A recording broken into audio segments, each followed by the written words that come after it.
अभी जस्ट मैंने एक तबाही सीरीज देखी, एक माइंड ब्लोइंग सीरीज देखी और सीरीज के बारे में आप लोगों को डेफिनेटली जानना चाहिए। ये एक डार्क फैंटेसी हॉरर सीरीज है जो सीरीज का ट्रेलर देख के लग रहा था सीरीज मास्टरपीस हो सकती है और सीरीज सच में कमाल की निकली। कहानी इसके अंदर हमें देखने को मिलती है 1830 या 1860 ऐसी करीब की कहानी देखने को मिलती है। मतलब बहुत समय पहले की कहानी देखने को मिलती है जहाँ पे एक आदमी जो कि एक शिप का कैप्टन होता है, उसकी पत्नी मर गई होती है तो वो पानी के अंदर ही उसको विसर्जित कर देता है। उसके बाद इन सब लोगों को पता लगता है कि इनको एक घर मिला है, इन लोगों ने एक घर इनहेरिट किया या कहीं अपने पुरखों की संपत्ति इनहेरिट की है। उस प्रॉपर्टी का जो लास्ट मालिक था वो इसका कजन था, लेकिन उस कजन की डेथ हो गई, अब कोई बचा नहीं है दूर दूर तक, तो सारा कुछ इसको मिलने वाला और ये अपनी फैमिली के साथ मतलब अपने 3 बच्चों के साथ निकल पड़ता है वहां जाने के लिए। लेकिन इसने एक चाइनीज लड़की से शादी की थी तो इसके बच्चे भी थोड़े वैसे ही दिखते हैं, इस वजह से काफी रेसिज्म भी इनको वहां पे झेलना पड़ता है। लेकिन सबसे बड़ी मुसीबत इनके लिए होती है इनका सरनेम, यानी कि बुनी सरनेम, क्योंकि जो यहाँ पे लोग रहते थे ना पहले, मतलब कि जो इसके रिश्तेदार थे, जो कजन था, उसका बाप था, उसके दादा थे,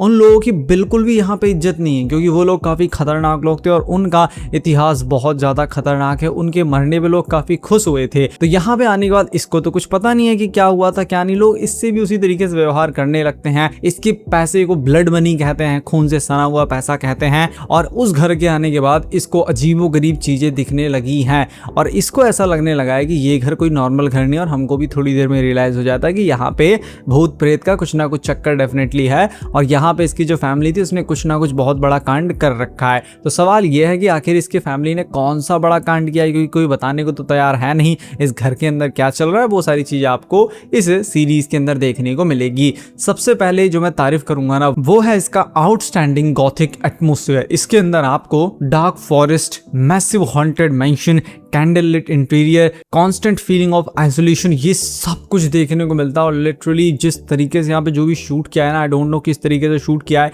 काफी बार क्या होता है पैसा बचाने के लिए, इवन सिंघम मूवी के अंदर मैंने देखा था कि रात के बजाय दिन के अंदर शूट किया और वहां पे रात वाला कुछ फिल्टर विल्टर लगा दिया, साफ साफ पता लग रहा था कि यहाँ पे रात नहीं हुई है, दिन में ही शूट किया गया है। और अगर रात में शूट किया जाता तो रात में इतनी अच्छी क्लैरिटी निकल के नहीं आती, बट इसके अंदर जिस तरीके से शूट किया गया है आउटस्टैंडिंग है। उसके साथ में घर, इनका जो मेंशन है उसके साथ में बड़ा सा चंद्रमा दिख रहा है, जब ये लोग हाथ में कैंडल लेके लैंप लेके जाते हैं वो सब इतना कमाल का लगता है, मैं बता नहीं सकता। इस सीरीज के मेकर्स कितना ज्यादा सीरियस हैं इस सीरीज के एटमॉस्फेयर को लेकर के, वो बस आप सीरीज देखेंगे ना तब आपको रियलाइज होगा। मैंने इस तरीके की प्रोडक्शन क्वालिटी, इस तरीके की सीरियसनेस एटमॉस्फेयर को लेकर के टेक्निकल एस्पेक्ट में मैंने कहीं और नहीं देखी या बहुत कम सीरीज के अंदर देखी। ये कमाल की सीरीज है गॉथिक एटमॉस्फेयर के मामले में। उसी के साथ में ये सीरीज स्लोली मिस्ट्री बिल्डअप करती है और स्लोली चीजें निकल करके सामने आती हैं। स्लोली हमको पता लगता है कि आगे क्या हो रहा है। इट मींस ये एक स्लो बर्न सीरीज है और इसको इंटेंशनली स्लो रखा गया है, जिसकी वजह से काफी लोगों को हो सकता है देखने में दिक्कत हो, क्योंकि सीरीज के अंदर 10 एपिसोड है, उसको कम डेफिनेटली किया जा सकता था, लेकिन इंटेंशनली उसको लंबा रखा गया जिसकी वजह से थोड़ा सा डिफिकल्टी होगी जो लोग फास्ट पेस सीरीज देखना पसंद करते हैं। लेकिन एक बार हुक हो गए तो मजा बहुत ज्यादा आएगा, क्योंकि हमारा हीरो भी जानना चाहता है कि उसकी फैमिली ने कौन सा कांड किया है, हम भी जानना चाहते हैं उसकी फैमिली ने कौन सा कांड किया, और धीरे धीरे चीजें खराब होती रहती हैं, स्टेक्स बढ़ते रहते हैं। और यहाँ पे आपको कांस्टेंट डर भी लगेगा जब ये लोग घर के अंदर रहते हैं, घर के अंदर से जब आवाजें आती हैं, घर के आसपास जब